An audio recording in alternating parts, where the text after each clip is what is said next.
सभी को जय श्री राम, जय गौ माता।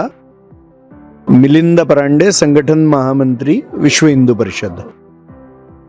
गौधाम के नाम से एक बहुत अच्छा काम मथुरा में गो सेवा का, गो संवर्धन का, गो रक्षण का यह चल रहा है।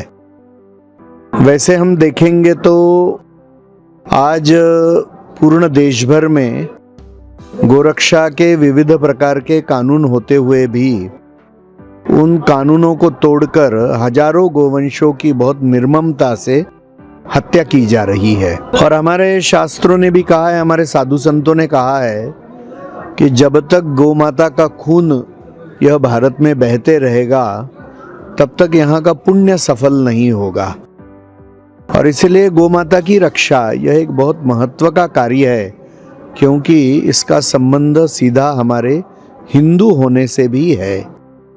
आज दुर्भाग्य से केवल श्रद्धा के बल के ऊपर गौ माता की रक्षा होना कठिन लग रहा है।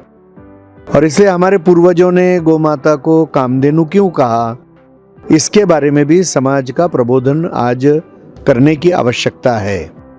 और इसलिए यह प्रबोधन समाज का होने तक गोवंश की कत्ल न हो, इसके लिए भी प्रयास साथ साथ चलने चाहिए। आज अनेक गो प्रेमी, अनेक गो भक्त एकत्र आकर ऐसी अनेक संस्थाएं हैं जिसमें विश्व हिंदू परिषद भी है। आज मुझे लगता है कि पूर्ण देश भर में कसाईयों के हाथ से गायों को सर्वाधिक बचाने वाली सबसे बड़ी संस्था विश्व हिंदू परिषद है, कि जो 2 लाख से ज़्यादा गोवंश कसाईयों से प्रतिवर्ष अपने कार्यकर्ता बचाते हैं। मगर इसका दूसरा भी पक्ष है कि गोमाता या गोवंश यह कसाईयों को बेचा ही न जाए, यह बहुत आवश्यक है। और इसलिए आज गोमाता को और गोवंश को कृषि में पुनः प्रतिष्ठित करना पड़ेगा। जब तक अपने कृषि कार्य में गोवंश पुनः प्रतिष्ठित नहीं होगा, यह इसलिए कहना पड़ रहा है क्योंकि यांत्रिक उपकरणों का उपयोग और रासायनिक खाद का उपयोग हमारे खेती में इतना बढ़ गया है कि आज के खेती के पद्धति में गोवंश को कोई जगह ही नहीं है, ऐसा किसानों को लगने लगा है। और रासायनिक खाद और कीटनाशकों के उपयोग के कारण से हमारी जमीन, हमारा भोजन और हमारा स्वास्थ्य, ये तीनों भी विषैला बनते जा रहा है। और इसलिए गोवंश आधारित कृषि को प्रोत्साहन देने की आवश्यकता है। गोवंश आधारित कृषि को आगे लेके जाने की आवश्यकता है। और इसलिए अधिक से अधिक गोभक्तों ने और गाय की सेवा करने वाले लोगों ने एकत्र आकर किसानों का प्रशिक्षण, गोवंश आधारित कृषि का प्रशिक्षण यह करने की आवश्यकता है। और आज ऐसे अनेक संस्थाएं प्रयास कर रही है।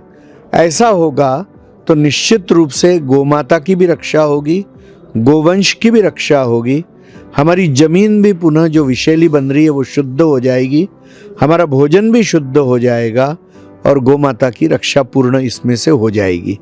और इसलिए एक बहुत बड़ा अनुसंधान पुनः गोमाता को पुनर्प्रतिष्ठित करने के लिए, उसको हमारे शास्त्रों ने कामधेनु क्यों कहा है, यह व्यवहार्यता सिद्ध करना आवश्यक है।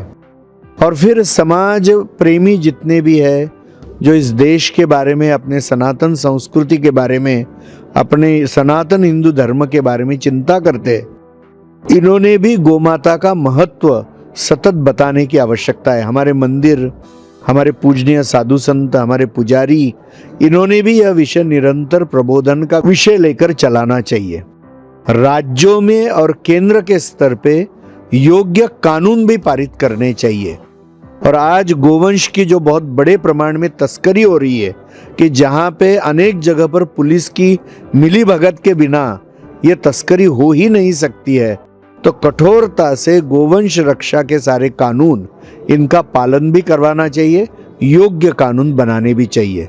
तो ऐसा बहुआयामी काम आज गांवों में गोचारे की जो जमीन है, गोचर जो भूमि है, उसको भी ग्रामवासियों ने हथिया लिया है।